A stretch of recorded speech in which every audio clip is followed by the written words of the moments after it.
when you give back and you know you've made a difference in someone's life that day, that's way more important than holding up a trophy. You're listening to the Identity Sports Podcast, where we dive into the world of faith, sports, and inspiration with athletes from across the country. I'm your host, Zach Vogel.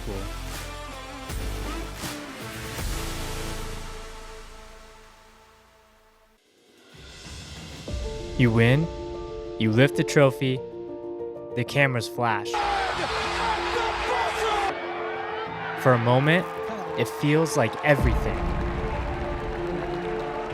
But then the question hits, what's the point? Scotty Scheffler said it best, it only lasts a few minutes.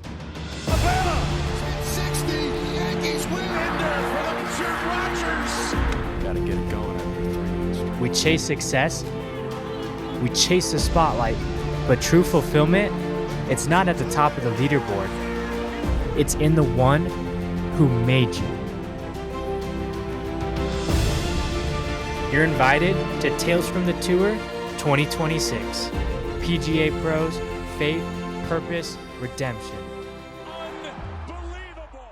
Hey guys, welcome back to another episode of the Identity Sports Podcast. Hey, where you're at right now, I wonder if you'll do us a favor. Go ahead and like, rate, and subscribe to this podcast. Helps with the reach, and we want to just pour out this message so more athletes and sports fans around the world get to hear that. So take a quick second, do that. Jump back in because we got an exciting guest for you today. Help me in welcoming LPGA legend and staple around the tour, Emma Talley, to the show. Emma, thanks for being here today. Hey, thanks for having me. I appreciate it. Yeah, so Emma, recently retired. Tell us a little bit, kind of the day in the life of what Emma Talley looks like right now. Well, I retired basically because I got pregnant with our baby girl. Her name's Mary. So if I keep looking down, it's because she's on her play mat right now, right in front of me. So that's pretty much what I do all day. She's 4 months old. It's been the biggest blessing. Definitely in transition, going from playing golf all day, every day, traveling the world to being at home with a baby. So I think golf prepared me for a little bit of this, but it's been the biggest blessing, and she's a great baby. So we're very, very lucky. Yeah, that's so awesome. And we're excited to continue to watch you and your husband in this new season of life. I mean, I'm sure you're used to being on the road all the time, and this is probably the first time in your life in a long time where you've kind of been in one spot. Yeah. Yeah, it's probably, I mean, even college golf, college athletics is pretty intense. So, I mean, it's been years. I was on tour for 8 years, and then college golf and even junior golf. Junior golf is pretty strenuous. So, yeah, I've never done this actually. So, it's been all about me for so long in my golf game, and now all of a sudden it's not about me anymore. So, I'm very happy about that, and I enjoy that. So, just enjoying watching her grow. If anybody has children, you know, the first 4 months, it's crazy. You bring home a little alien that's like fits in your hand, and then by 4 months, they're like rolling and laughing. And it's just really quite amazing what the human body can do and what happens as they grow older. So it's been a crazy experience. Man, yeah, the changes happen so fast. It's crazy how fast it is, but excited for that season for you. I'm sure there's some hard days, but when those days get tough, thinking back on your career, is there like a single shot or maybe a round of golf that like can kind of you just think back to and it kind of uplifts your mood? I think I thought about this question, and there's not a single shot. But just the whole tour in general, by the end of my career, I was tired of traveling. I was tired of playing. I was tired of practicing. I was tired of the people. Like, I was tired of everything. And now I look back and I actually miss the people. I miss the travel. I miss the golf. I miss the grind. So I think sometimes I took it for granted for sure, just being on the road doing what I love. I did get burnt out, but I quickly have already fallen in love with the game again. We've already been doing swings with her, so I'm gonna be a crazy, crazy mom. But yeah, I think, I definitely took the tour life for granted, and I wish I would have not always been looking forward to like what's next rather than just like live where my feet are a little bit more because I definitely even the hard times I think now I look back and I'm like that's what professional athletes like. You lose so that you can grind. If there was no failure, then like, what's the point of practicing? It was just such an amazing 20 something years of my career. I started playing when I was 9 years old, stopped playing professionally when I was 32, 31. I don't even know how old I am. So yeah, it's just been a great career. And like I said, the hardships and the great memories, I miss it all. Yeah. Isn't it crazy how like we can go our whole lives of like dreaming to be in that like one position, and then you get in that position and you're just kind of like you said, like looking for the next thing. Okay, what's that Yes. next thing?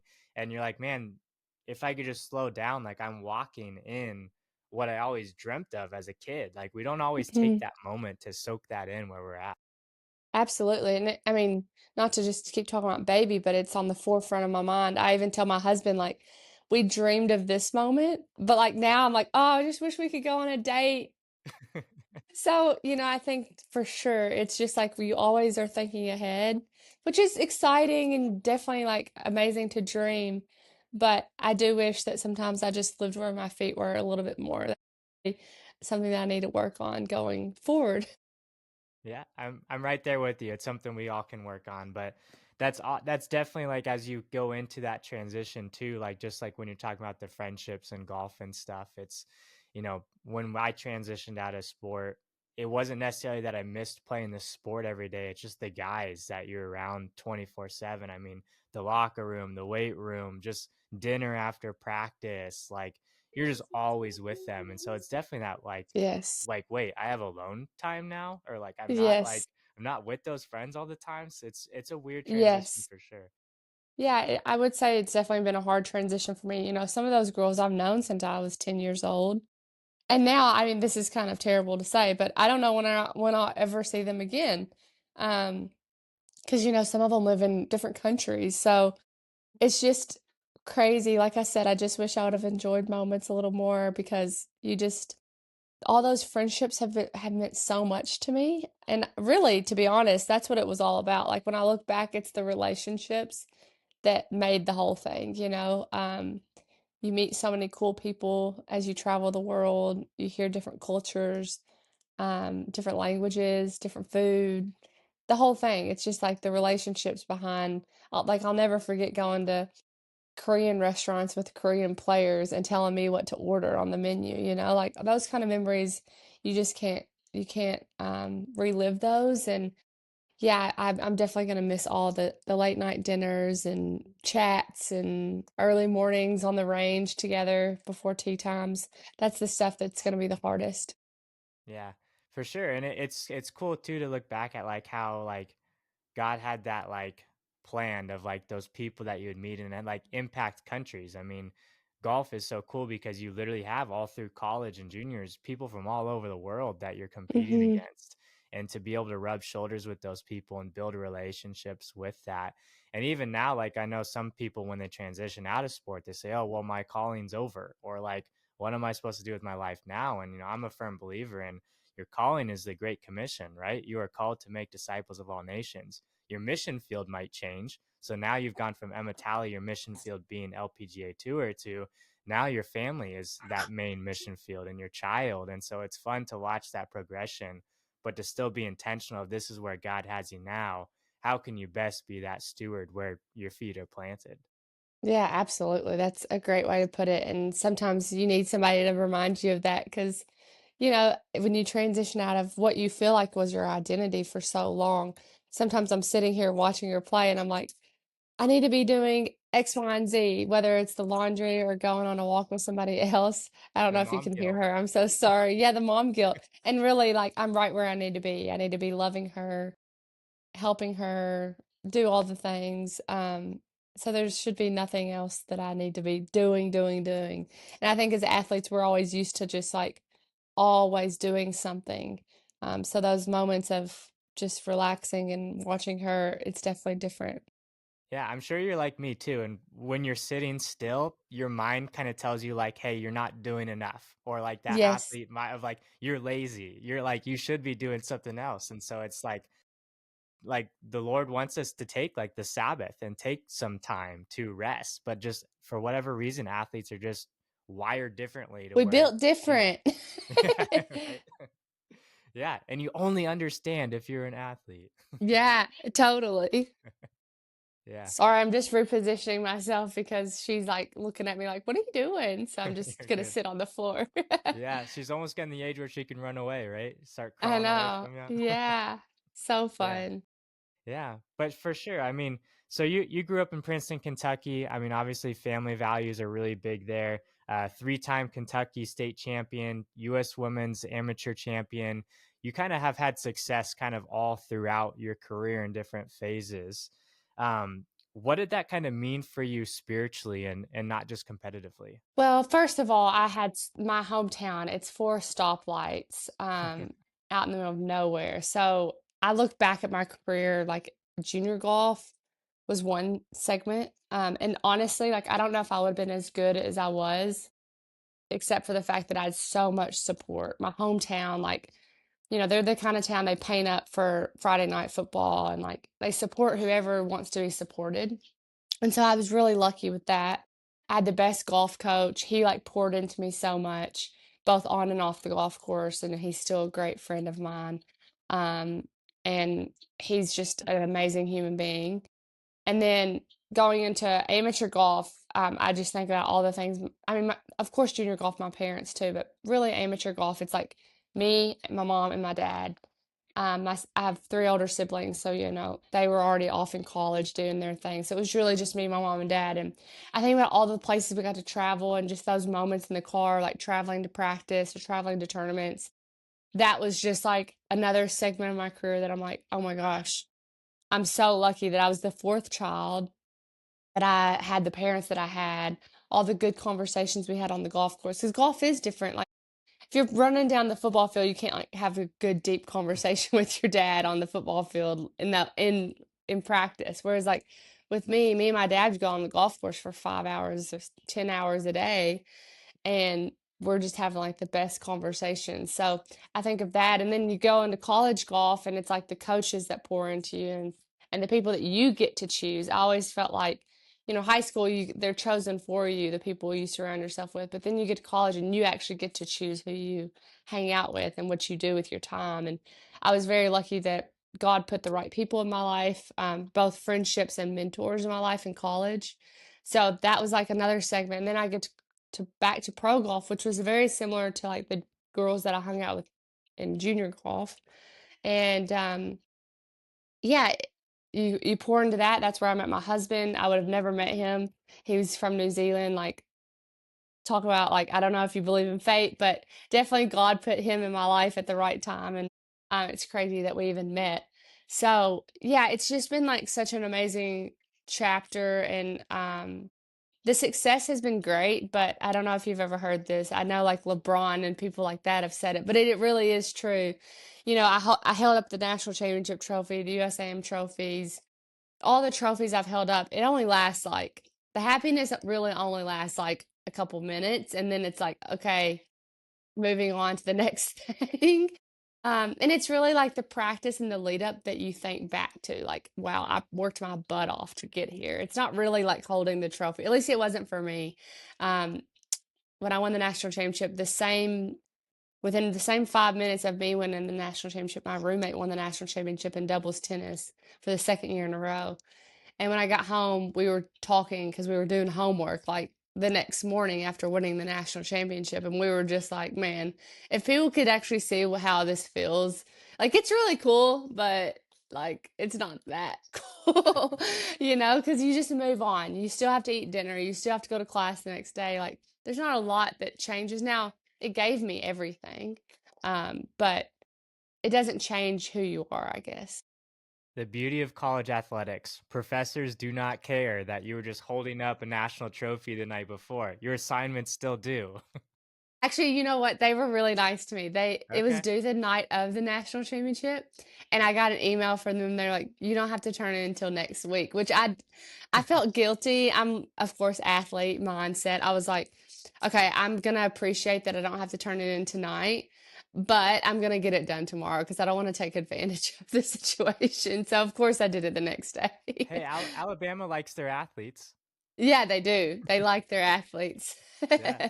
They gotta take good care of them. I'm sure that was huge with Nick Saban and those guys to have those Yeah. professors.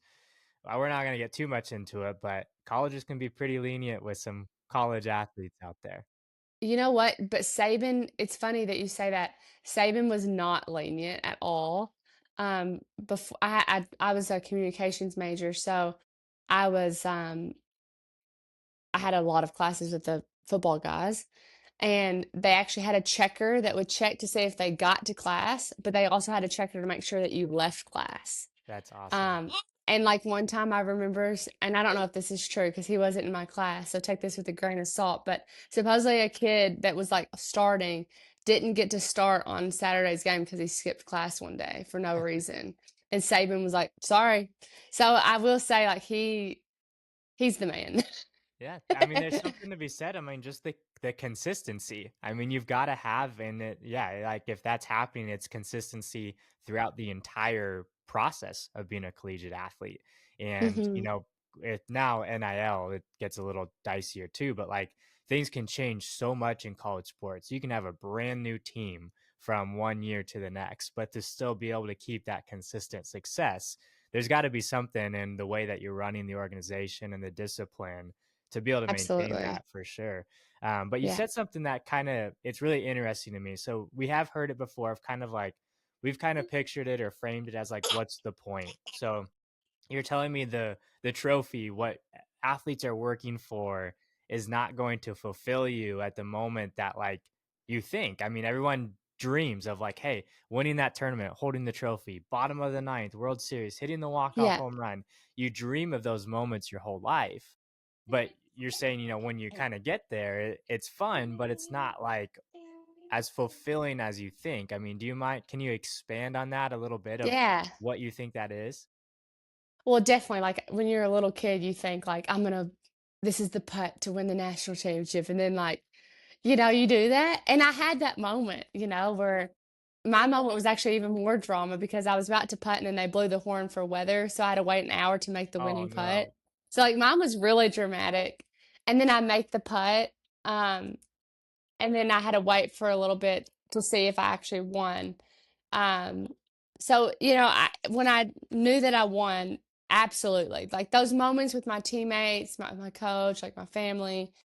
Like I said, it lasted about a couple minutes. And I remember looking at my coach and saying, can we go get a piece of chocolate cake? Like that was my reaction.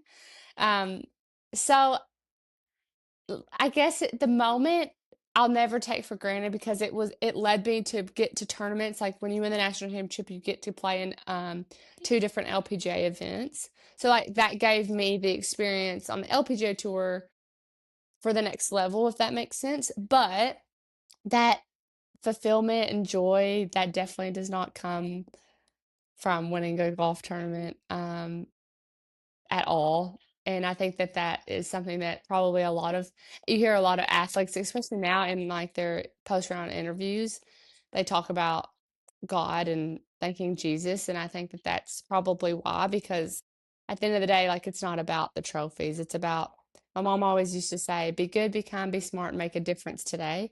And I think that's what it's about. So where would you say like you find that contentment? I mean, if it's not in the trophy, where did you seek or where did you find that for you personally? Well, I mean, obviously the Bible answer is above. I mean, God gives us that inner joy, but I think because we're living on earth, you have to just feed yourself with his word, with people, like I said, people that are like-minded. We used to have a Bible study on tour, and that really helped me because, we didn't get to go to church on Sunday. So that was my fellowship. I got to every week to go to Bible study, and then hopefully we actually did it a lot of times at the golf course, and I had a lot of people ask, like, "What are y'all doing?" So, I think that that's how I personally like felt like I was trying to be a disciple for Christ. And I think that a lot of it's just the way you interact with people and love on other people. I'm a big believer in love God and love other people. Don't judge them, don't force them to think the way you think, but just love them enough that they see Christ through you. So I hope that I was always an example to other people more than anything. And I do feel like I did a good job of loving others on tour. And that's what I kind of just made myself remember every day when I woke up, like, okay, I'm going to try to make a difference today to someone. And that's truly from my mom. My mom like preached that to us every day, like love God, love other people, make a difference. And so I tried to do that every day. I'm definitely not perfect, but those are the moments that you feel joyful, right? Like when you give back and you know you've made a difference in someone's life that day, that's way more important than holding up a trophy. Yeah. So that fulfillment and that joy was found in the relationships for you in that Absolutely. process. That's where you found that. Absolutely. Um, Yeah. but if I'm like on the flip side of like, okay, but you're still an athlete, you've got to be competitive. I mean, I'm sure you were still very competitive. How did you balance that relationship of like still being intentional that you care about that person, but you still wanted to beat them? Yeah, well, golf is it's a little easier in golf because like Yeah. there's a time and place to talk about God and there's a time and place to like just play golf. But you can still be nice and still be loving. Good shot, good putt, da da da da da. But in saying that, like I definitely struggled with that aspect actually, and partially why I probably wasn't as successful on the LPGA tour because I was too in love with all the people. And like you could ask a lot of people about that and they would tell you the same. My caddies used to say like, Emma, go practice, stop talking. But now when I look back, I'm actually glad that I was talking and not practicing. So, it works out. Yeah. And yeah, it's that perspective of like, that was for you, that's where you found that joy was in those Yes. relationships. So for you, it made sense. You're not going to have regret of like hitting more, Right. like, oh man, I didn't hit more putts. You're like, Yes. it's man, I was able to nurture and build those relationships for sure. Absolutely. But I love the distinction too, is because like you still want to compete, and we are called to strive to try and be the best we can at sports. It doesn't necessarily mean we're going to be the best, but there's time frames and like chances to do that. So like in golf, Mm-hmm. you obviously have a lot of like downtime between shots where you can build those relationships. But then when it comes to Mm-hmm. hitting your shot, you're focused and zero in on that. And then the sportsmanship looks like, hey, nice putt, or like, hey, keep Yes. it up. Like, and because in football, like if you're called to put someone on their butt, you're going to do that. But in Jesus' name, right? I'm going to knock you out in Jesus' name because that's the way the rules allow. But then I'm gonna help you back up, kind of thing. Absolutely. Yeah. I definitely was a relationship girly. I loved I wanted to beat everybody, but that definitely was a different because they're not really you're not fighting in golf. You're not playing defense, so you're not really playing against them. You're actually playing against the golf course. So it was a little easier. Like I'm trying to beat the golf course as much as I could and then be nice to everybody else. But you definitely I can't imagine doing it in football. Like I'm about to knock you down, but then I'm going to help you back up. Like that's a little harder. So Right. kudos to you guys. But I mean, it's cool too. Like I like that perspective of like you're trying to beat the golf course and like the control what you can control, right? And you can't Yes, control all the condition of the golf course, but it's easier to control the golf course versus your opponent. So it doesn't absolutely. like your game doesn't depend if your partner's having a good round or bad round. Because I have heard Yeah. sometimes if your partner's playing well, it's easier for you to play well. Or if they're Yes. playing bad, it's hard to not kind of get sucked into that mindset or that mood, basically. Yes, I struggle with that as well. So you're on track. Yeah, if I was playing with someone that was on fire that day, like I felt like I was invincible. And then if I was playing with someone that was shooting 80 that day, like I definitely, yeah, my mental coach used to talk all the time about controlling the controllables. And for me, that took a couple years to figure out how to do that. But I realized like I can't control if I missed the flight. I can't control if someone else shoots 8 under and I only shoot 7. I can't control the weather. I can't there's so many things I can't control, and that really helped me kind of get rid of a lot of that anxiety and stress and pressure that I'd been feeling for years on the LPGA tour because as you get climb the ladder, when I was junior golf I was the best. Then you go through these things. Well, I got the LPGA and I wasn't the best anymore. So that was hard. But then when I figured out like how to control the controllables, that helped so much because, all of a sudden my reaction was different to it. Before when I was trying to control all these things, it was so stressful. I was upset all the time, anxious. But then when I finally released that stress of like, I'm gonna just control what I can control, I actually found joy. Like, miss a flight. Oh, what can we do for fun instead of like moping around? So that was probably one of the biggest parts of my career and honestly for my life. Like, my husband has been so impressed with some of the ways I've been reacting to no sleep at night. And I'm like, well, it's a baby. Like, I can't control that she needs to cry and she needs her mom at 2 o'clock in the morning. Like, it's hard, but it's the best. So I think just learning how to really control the controllables is huge. And I think that that makes me a better steward of Christ as well, because all of a sudden now I'm able to find joy in the hardships sometimes. And I think that that's been huge for me. That's so good. Yeah, because I was gonna ask you about like the missed cuts and those things. Like, how do you stay present when the world tells us to be like, hey, like you got to be like you got to perform well to be successful and to have joy, and you're here like, no, that's not. You don't have to do that. You can find Yeah, joy in the circumstance. You can find joy in the struggles. I mean, this life is messy. You can find joy in the absolutely. mess. Absolutely. And I'm not going to say I was 100% at this. There were so many times in my career, if you ask people on tour about that, they'd be like, I saw her cry in the locker room. So, like, 100% that is not me all the time. But I'd really tried to do that at least. And I tried to like make moments when I did miss a cut, like go to a coffee shop with a girlfriend the next day or like do something fun that Saturday when everyone else is playing. Um, so I definitely tried to do my best with that. Like I said, I was definitely not perfect, but yeah, it's hard because, I think other sports mentally, I had moments of I mean, my mental side was I was in a terrible place several times in my career because like I'd missed 6 cuts in a row and you're in a foreign country or you have been home in your bed for 6 weeks. And I definitely had moments where I was not in a good place. I was lucky enough that my husband was with me out there. He caddied for other players, not for me, but I was lucky that he was with me. But kudos to the girls that do it by themselves because it is lonely. Golf is a lonely sport. It's hard. And I definitely had moments where I was like, I don't know if I can do this anymore. But then you have moments of like, the next day, I mean, literally, this happened to me. I was at Evian and I'd been playing so bad that year. And I was playing terrible that day, actually. And on the iconic hole that's like, plays like 50 yards downhill and has Evian, it has Switzerland in the back, like Geneva.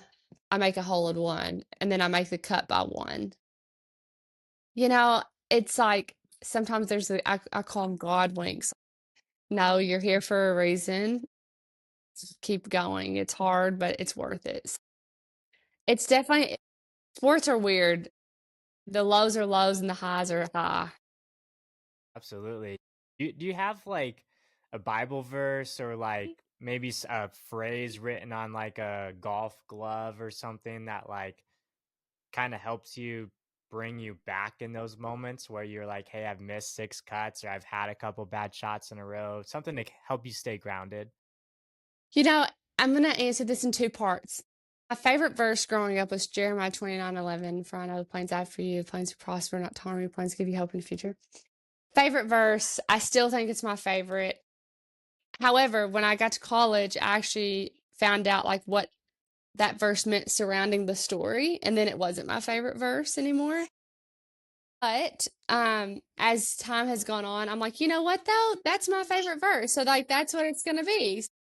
I've kind of given up on like, okay, the context might not have been as good as I wish it was, but it's still the verse that I go back to, and I'm like, there is a plan, there is a purpose for my life, and life is short. I had a good friend that passed away. He was 20 years old. He was a golfer, and he passed away from bone cancer. and he was the nicest guy ever, and she's just gonna come in, everybody. Um, Hey, we got a special guest. um, yeah, and he passed away, and ever since he passed away, it's life is so short, and I really think he made a huge difference in so many people's lives. He was the nicest guy. His name was Cullen Brown. So if you have time, everybody go look him up. He's on YouTube even. Nicest guy in the world.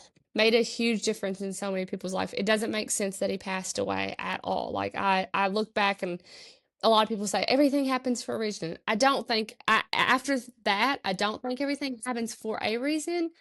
But I will say he made a huge difference while he was on this earth, and I know where he is now. And it's just one of those things where like the world sucks. He got cancer, and it's not fair, and I'll never make sense of it. He was just such a good guy. So, I right now I don't feel 100% because I have a little sinus stuff going on. Tomorrow something terrible could happen. So just try to live each day in the present. And like Jeremiah 29:11 says, like, you are here for a reason. And it's like you said, to be stewards of Christ and make a difference to other people. So sorry for going on a rant, but um, you think of people in your life that have made a big impact on you. And Cullen Brown was one of those people. Even though he was younger than me, he made a huge impact on my life. He played at University of Kentucky. Great guy, and it's terrible. So, and he loved Jesus so much, and he was like one of the best people to be able to share without forcing it on people because he was such a good lover. I called him. He was a big teddy bear. So just shout out to Cullen. I know where he is now, but definitely, life is really short. And as you know, with children, like when you have a child, it makes it feel even more like life is so short. Because now I hated when I was a little kid, people would be like, I remember when you were a baby. Well, now people that I used to say that to are having babies, and I'm like, this is so weird. Like, I actually remember when they were a baby, and now they're having their own Yeah. babies. So Yeah. life is short. Yeah, for sure. And yeah, it's life, like it's hard to explain those things of like, man, why would God take someone in their prime, put like living a dream, but it's also like, he's not in this sucky world anymore. He's not in pain, he's not in suffering. He's Yes, with eternity with Jesus. And so there's hope in absolutely. that. But also just in the way that like even you're carrying on his legacy. I mean, so when you think like all things kind of work for good, or there's something that can come out of that, like your life and all the other lives that he had impacted are now carrying on his Hmm. legacy. And so that's like those relationships that you build and stuff can leave marks on people that encourage them to continue on and Absolutely. to be bolder and stronger in their faith. And so I'm sure he can, if he was able to look down or is looking down, he's proud of it and Yes, excited yes, for that. absolutely. I agree. He was just one of those guys that did it really well, and I feel like most people have that in their lives. They have that one person or Yeah. few people in their lives that they can say, "Wow, that person really made an impact on other people," and they did it so with grace and with oh, you're struggling, buddy, with grace and humility and happiness, and he did that so well. Yeah. It's Yeah. time out. You're good. I'm gonna have to turn on the Nickelodeon or something so I can focus. You know what we've done? We go back and watch like Little Bear and Yes. like the shows, yeah, the Yes. shows that we watched as kids because they're so like less stimulating. Um, Yes. and it's You actually know been which one fun. I'm excited about is I loved Mr. Rogers' Neighborhood. Okay. I loved do you remember Franklin? Yeah. So have you Loved watched Franklin Franklin. recently? No. Okay, Franklin's a little depressing. Oh, Like, really? yeah, I don't want to burst a bubble. You can still go watch, but like we tried to do that with our daughter and I was like, this is sad. Like this is not like how I Oh, remember it. And so we would do Little Bear a lot. Um, Little Bear. but yeah.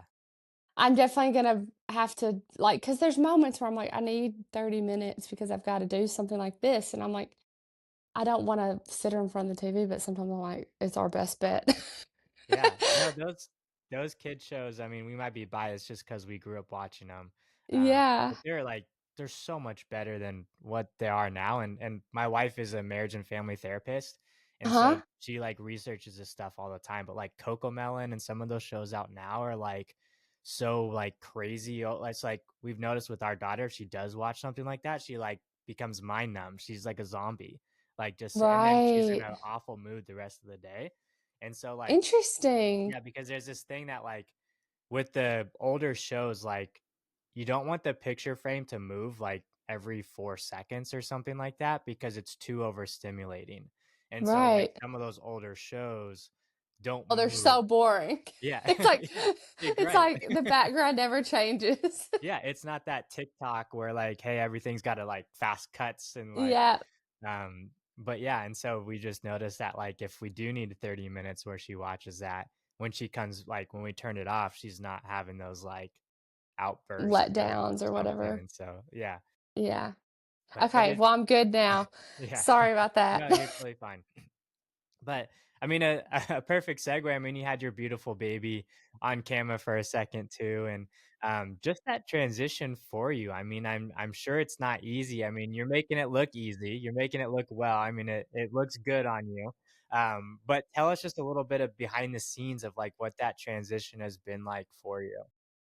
How it's such a weird and I'm sure everybody that has a child, and, you've watched or you've been the mother, it's such a weird place to be because you definitely have these highs of, like, "She's so cute, I love her so much." That's, like, 99% of the time. But then the other 1%, you're like, I miss my body. I miss my old life. I miss my husband. I miss watching Netflix at night. Like all these things that just change when you have a little baby at home. The transition has been great 99% of the time. And then the other 1% of the time, it's like, man, I miss golf. I miss practicing. I miss being outside. I miss my friends. I miss working out. Now my workouts are like body weight exercises 20 minutes and for a nap time, whereas I used to hate working out and now I'm like, oh, I wish I could go work out. So the transition's been hard, I'm not gonna lie, but I know like we kind of have talked about this whole segment. I know where I am is where I'm exactly where I'm supposed to be. So I'm trying to find joy in that every day, and it's easy with a baby. Most of the time it's easy with a baby to see that joy, but the transition from professional golf to normal life has definitely been way harder than I thought it was going to be.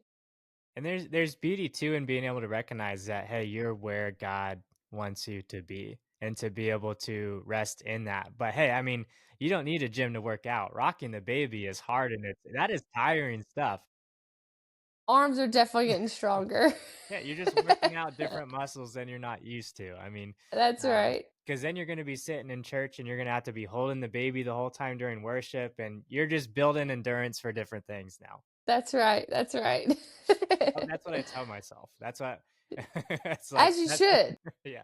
That's my scapegoat of not like, hey, I'm okay with not going to the gym because I'm working out in this. I'm changing diapers. I'm doing that. But Yeah, um you're being a good husband. yeah, right. So yeah, we'll go with that. So yeah, I don't need that. But no, I mean it's so awesome too, and it's so fun just kind of living that out daily Mm. as a mom too. And what do you feel like the Lord is kind of like speaking to you? I mean, I'm sure your quiet times and stuff are disrupted and look a lot different than what they used to, but how do you also make sure that you're kind of still taking time and being present with the Lord? It's kinda crazy that you asked that, and I'm glad you asked it because I'm gonna be real with everybody. Those first couple months, you just are so thankful that your baby's healthy and here. And I found myself praying, but I always fell asleep because I was so tired, the first like month and a half. And I'll be honest, I wasn't able to like do a devotional or anything because I was just so engrossed with her.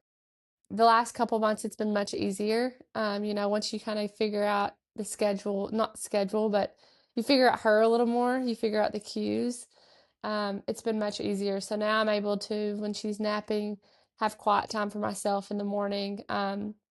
always, and then at night when I'm getting her to sleep, that's like my quiet time, which sounds crazy, but there's nothing better than like snuggles with your baby and praying. So I'm not perfect in all of that, but that's definitely the times that I have found um, during my walks. I try to not listen to podcasts and stuff that often out loud, but sometimes I'll sneak a headphone in, have one headphone in, one headphone out, and if she's napping or something while we're strolling, I try to listen to a podcast or a sermon. So I just try to be intentional. I think I think God knows our hearts and he knows that I'm trying, and I think that that's what he cares about the most is that I'm trying my best. He knows that I love him. It's just it looks a little different at the moment, but um, I think, like you've said this whole time, my feet are where I need to be. So just trying to be intentional every day with those sermons, with prayer time, with my devotional time. It's definitely hard. I definitely don't feel like I'm getting to be a steward as much because I'm home a lot. But one thing that I've been able to do is actually catch up with people. Um, when she's napping or something, I'm able to call a friend that maybe I haven't talked to in a long time. So it's just different. It's different than it used to be, but it's been a great transition. And my Bible study that we've done on tour for the last 6 years, we're actually starting a new one this week. So that's been very helpful too. We're kind of three of the five of us are new moms. So that's nice too to have other moms to lean on and understand, like, oh, I can't come this week, or I'm going to be 5 minutes late. Like, we all kind of understand each other. Um, and we're all golfers, and three of the five of us are retired. So that helps too. We're all kind of going through the same things at the same time. So just having them as my people on earth to talk to has been great. Yeah, there's beauty in community, right? And you've had it at every level, and then to have that Mm-hmm. other group of like your Bible study girls, but that are also walking into this transition with you. It's so good. Just Mm-hmm. like the random questions of like, or even like the mom guilt that comes up, and like those things, like Yes. they're in it too. And so there's no like you can be real and vulnerable, and I love that about you. And even just being vulnerable and sharing, like, hey, my quiet time and stuff, it's different. It's hard right now. I mean, it might not be church every Sunday, but you're right. Like God analyzes your heart and he understands that and knows that in that season. And so it's so big on just being intentional. So finding those moments where Exactly. it's just a prayer, just even being in the presence of God of just, hey, I want to like invite you into this space. Like, and Right. you can find those. I mean, I remember when putting my daughter to sleep, like being able to like as she's going to sleep, you're in a dark room laying on the floor next to him. I mean, you can pray and kind of pray over her and for her friends one day and those things. And Yes. so it's kind of neat to find things that I haven't really prayed for before. But now that you have your Absolutely. seasons changes, your prayers change, things change, and it's just fun to find those moments. So it's almost like you're finding like on the road again, you're finding times to work out and do those things. You're now trying to Yes. find times to be intentional with your faith. Absolutely. Absolutely. That's a great way to put it. There's been lots of moments laying on the ground that I'm like, I hope you have good friends one day. I hope that I put good people in your life. You hope that you give them the best. So, like you said, it just changes. They're all great changes, but it has been hard. I always think about those football players that go bankrupt, you know, year after NFL, and I'm like, I get it. I always used to judge them, and now I'm like, you don't realize how much changes, and they're trying to find. I feel like a lot of them are try to find fulfillment because that fulfillment of their sport is gone, and it's like, oh, that new car fulfills me for 10 seconds. Hmm. That that yacht ride with my friends that fulfilled me for a couple days. It's like all these small fulfillments that they last a certain amount of time, but then it's over, and you still go home and you still go to bed and you're still taking a shower. Those lonely moments are kind of like those are the fulfilling moments when you have Christ, I think. You see the bigger picture, and I used like I said, I used to judge football players and baseball players all the time, but now I'm like, I get it because you feel like your identity has just been stolen from you, but um you kind of have, as Christians, like, I feel like I didn't realize how much my identity was in my game. And that's been a huge kind of breaking point for me as I've retired. I'm like, wow, I didn't realize how much golf was my life. So I've had to work through that, and I'm still working through that. And it helps when you have a baby, but things are different. So yeah, just being intentional, like you said, and finding the joy every day. And she's great, so that helps. Yeah. Well, now we'll find our identity shift. So now it's not so much in golf. Now it's okay, my identity is in being a good mom. Like it Yes. just that naturally as humans, we put our identity in different things when we know that the end, like our identity should be built on the solid rock, which is Christ, and nothing can shake that and move that. But it's an everyday battle. Some days we're better at remembering that, other days we're Yes. not. And so it's just something that we continue got to work through. But as you've kind of gone through all these lessons that you've kind of looked back, and that's the fun thing about podcasts, which I'm sure with doing some of the LPGA podcasts too. Um, you kind of get to sit here and think back on some of those things that you don't always sit back and reflect on and see where God's hand had been your whole career. Um, Absolutely. what's like a piece of advice that you would give to someone that's maybe in your shoes now, or someone maybe starting that journey that you kind of wish that like, hey, I wish someone had told me this or prepared me for this. Um, I don't know if I think just for me is always be available. I know that sounds crazy. As athletes, we're always told, learn how to say no, learn how to say no. And people told me that my whole career, and I kind of didn't do it because I couldn't. Like, I didn't know how to say no. But I actually look back and I'm so thankful that I didn't do that. There were lots of times I would I got to share my faith with a girl from a different country this past year. We were in LA, and a good friend of mine, like we've been friends for a long time. And my dad was caddying for me that week, and um somehow we got on the topic of Christ, and she started asking all these deep questions, and I think back to that moment in particular of my whole career, because that doesn't happen often when we're all like grinding on a Friday on the putting green. Um but I think about that moment because I was available, and I think so many times as athletes we're told like be stay in your lane, learn how to say no. But I think being available is so important because people need people. Um, and you never know what those small conversations are going to lead to, because I would have never expected that conversation to go where it did. Um, so yeah, I think the opposite of what most people would say, but just being available. We're all in this together, and you never know when one conversation will lead to the greatest conversation. And also, like, there's been so many people that have been available to me through this journey of momhood. Like, I've been able to text some of my friends at late night hours asking them if what their advice would be. And I really appreciate them being available for me. So you never know when someone might need you, I guess. Yeah, that's great. And when are you ever going to have that opportunity again, too? I mean, just like you were saying, I don't know if I'll ever see some of these girls again. They live in different countries. I mean, take advantage of that moment that you have there, too. And it also makes me think of, too, like just giving versus receiving. The Bible says it's better to give than to receive. Mm-hmm. And, the science actually behind it now is like backed that up to where when you give, you get two dopamine hits. And when you receive, you get one. And so it's just like that perfect kind of like creation and by design that like, yes, we just kind of took the Bible's word for it of, okay, it says it in the Bible, I believe it. But then when like the science and medical field comes behind it and like backs that up, I mean, so being available and giving your time or like being intentional with those, I mean, not not that you're doing it because you get something out of it, but it, Right. it is exciting and it is fun to see and to be intentional in those moments to be a Mm-hmm. helping hand or to take advantage of that conversation. Absolutely. I agree. Like I said, my mom always said, make a difference. That's what it's all about. Yeah.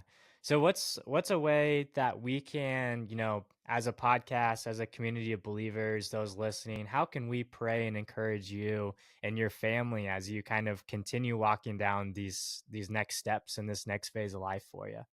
Yeah, I mean, it's crazy. My husband caddied on the LPGA Tour for 9 years, and so we both retired at the same time. He tore his hip labrum, so he retired. He used to be an engineer, so he's working for a construction company right now. We both missed the game of golf, so I think for me, praying for the next, year of just clarity of where we should live, what we should do with our lives, what jobs we should have, because we really have no idea of either of us. We're pretty, I don't say lost because that sounds sad, but we're pretty open, I should say. Um, and we're trying to just figure out what's next for our family. We live in Nashville, Tennessee right now, but that's probably not going to be very much longer. So we're just trying to figure out where we're supposed to be. So I think that's probably what we need prayers for is just clarity on even where to live, where to plant our feet. Yeah, I can just see it on your face too. It's like the first time in a long time, even for your husband, that like there's not so much structure, right? Like as like Yep, there's like you for so long you've had all these routines built in and it's just like gone, like almost saying your identity's been stolen. Like that's part of it is like all of a sudden you're like, wait, I can eat this food on a weekend? Like I can I can stay up late? Like I mean, it's just different. And so yeah, it's I different. totally hear you there. Yeah, it's all different, but it's all good and exciting. But it is hard, and I think that that's what other athletes and other people in transitional stages of their life, like there are other people that feel the same way as you do. Like I think we all go through that, even athletes, non-athletes. Like everyone goes through that point. That's why it's called the midlife crisis, right? Like we all have that moment of like, what are we doing? What's this all for? So um, it's just been a crazy ride, but a lot of self-reflection, which has been great. Awesome. Well, let me go ahead and pray for us as we Great. close this out. Dear Thanks. Heavenly Father, thank you for this day. Thank you just for the chance to connect with Emma and hear her heart and see their beautiful baby, God, that you've just got great plans for that family and where you're going to lead them next. And we just pray for this season of just really kind of just, I guess, quiet, but not quiet necessarily all the time with the newborn, but just where they don't have as much going on with the travel and those things as they've kind of been used to in their life for a while. That you'll just speak to them and open doors on where they should go, where's the next home for them, the home base, what they should do with careers and jobs after this.